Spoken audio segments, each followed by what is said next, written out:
সংস্কারের কথা বলে আপনারা লুকোচুরি খেলছেন জনগণের সাথে।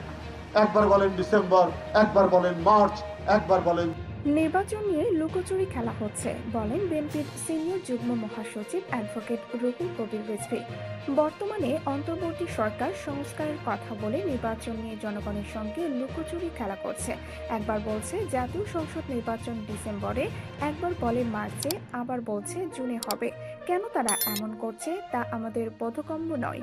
গত শনিবার সিরাজগঞ্জের বেলকুচি উপজেলার তামাই মাদ্রাসা মাঠে জুলাইয়ের শহীদ পরিবার এবং হতদরিদ্রদের মাঝে ঈদ বস্ত্র ও খাদ্য সামগ্রী বিতরণ অনুষ্ঠানে তিনি এসব কথা বলেন।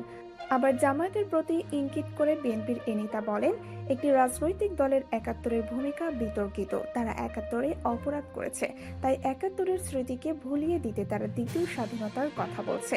এদিকে আবার অনির্দিষ্টকালের জন্য সংস্কার চায় না জনগণ, বলেন বিএনপি মহাসচিব মির্জা ফখরুল ইসলাম আলমগীর।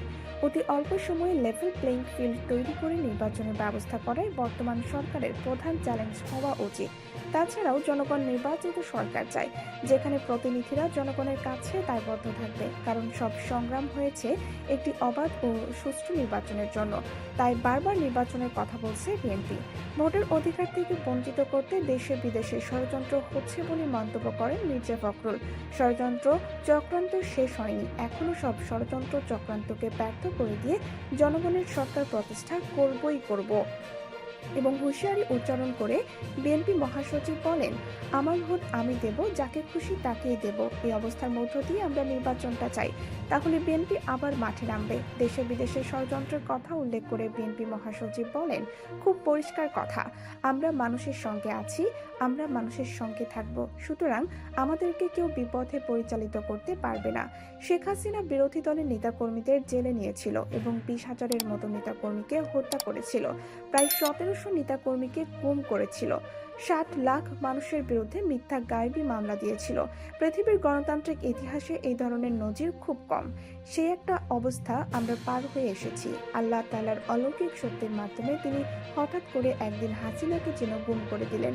আর হাসিনা গুম হয়ে গেছে আল্লাহ তাআলার নির্দেশে। যে অত্যাচার নির্যাতন তিনি মানুষের উপরে করেছেন, সেখান থেকে আপাতত মুক্তি পেয়ে একটা মুক্ত পরিবেশে একটা জায়গায় আমরা এসে দাঁড়িয়েছি।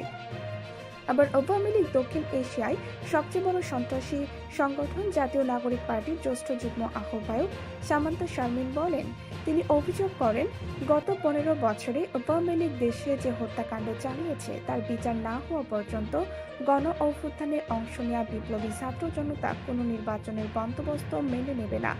গত শনিবার চরফ্যাশন উপজেলার শহীদদের স্মরণে এবং ফ্যাসিবাদী অবস্থা বিলোপ ও নতুন রাজনৈতিক বন্দোবস্ত বাস্তবায়নের লক্ষ্যে উপজেলা জাতীয় নাগরিক পার্টি এনসিপি আয়োজিত পথসভায় প্রধান অতিথির বক্তব্যে তিনি এসব কথা বলেন। সংস্কার ও নির্বাচনের মধ্যে বৈরিতা নেই। জুলাইয়ের ছাত্র জনতার গণ অভ্যুত্থানের ম্যান্ডেট হচ্ছে সংস্কার। অন্তর্বর্তী সরকারকে সংস্কারের দায়িত্ব দেওয়া হয়েছে এবং তারা সংস্কারের মাধ্যমে পরবর্তী নির্বাচন সুষ্ঠু করতে চান। সম্মানিত দর্শক, নির্বাচন নিয়ে আপনাদের কি মতামত অবশ্যই আমাদের কমেন্ট করে জানাবেন। আর আমাদের আপডেট সব ভিডিও পেতে আমাদের চ্যানেলটি সাবস্ক্রাইব করে বেল বাটনটি ক্লিক করে রাখুন।